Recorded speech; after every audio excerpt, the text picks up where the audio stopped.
Hello, in this video I'm gonna show you how to install Microsoft Edge browser on your OnePlus Nord CE 2 Lite. So in order to do this, we'll need to open our Google Play Store. From here, start search for an app and enter Microsoft Edge.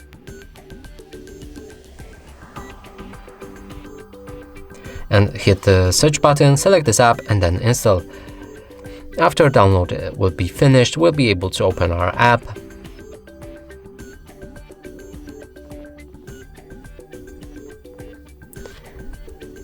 Now you can sign in or add account in order to synchronize other browsers. I'm gonna do it later. Here you can enable or disable data sharing preferences. I'm gonna disable them and then move.